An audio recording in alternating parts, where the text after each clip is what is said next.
participons pas. Yann Lavoie, vous êtes avec nous en direct de Clairefontaine, où l'équipe de France prépare son match contre l'Autriche. Est-ce que Gravelaine est sorti de son mutisme ce matin?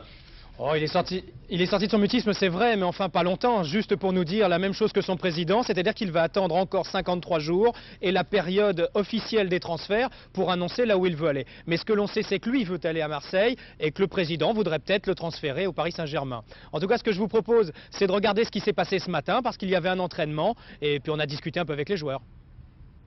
À 53 jours de l'ouverture des transferts, le monde du foot est en ébullition. Les stars sont convoitées. Gravelaine est entre Paris et Marseille. Il aurait signé à l'OM. Alors Xavier, on veut tout savoir.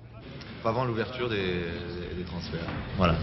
Eh bien, on attendra. À Clairefontaine, le mot d'ordre, c'est travail avant tout, interdiction de parler transfert. Et un rapide coup d'œil sur l'entraînement de ce matin permettait de constater que ni Papa ni Sauzet étaient présents. Comme hier, ils étaient laissés au repos pour soigner leur bobo. Le plus touché, Franck Sauzet, il a une tendinite. Je suis optimiste de nature, donc à l'heure actuelle, je ne peux pas faire mieux, disons, au niveau des soins pour que ça aille le plus vite possible. Maintenant, il reste encore 3 jours. En 3 jours, on peut faire beaucoup de choses. Ce matin, c'est aussi le grand retour du Marseillais Angloma. On ne l'avait plus vu dans le Club France depuis le championnat d'Europe et le match contre l'Angleterre. Au menu, un entraînement très axé sur le jeu de tête. Des joueurs en tout cas en pleine confiance. Plus de la moitié d'entre eux étaient les acteurs heureux la semaine passée des succès européens de Marseille, Paris, Auxerre.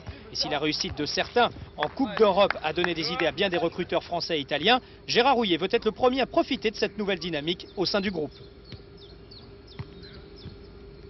Ce qui est important, c'est qu'il y a un élan, une dynamique qui a été créée par ces 3 clubs et que les joueurs qui ont donc gagné sont probablement plus forts en eux-mêmes et plus confiants et que ces références positives serviront inévitablement au match contre l'Autriche.